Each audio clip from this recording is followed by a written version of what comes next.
also the author of the award-winning Aunt Phil's Trunk Alaska History series, but also I've created a sourdough cookbook made with sourdough from my great-grandfather.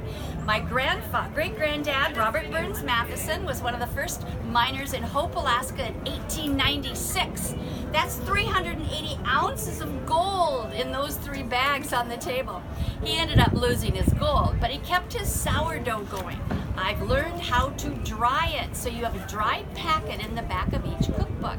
When you add 1 cup of water and flour a day for 3 days, you end up with a 123-year-old sourdough starter, and it's fabulous.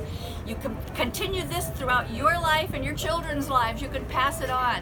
Whatever amount you take out to use for a recipe, that's how much water and flour you refeed your mother, so it'll work with you and make some awesome recipes like cranberry chocolate cake, white chocolate cherry muffins, pancakes, waffles, pizza dough, even dog biscuits made with peanut butter and bacon grease. Dogs love their biscuits.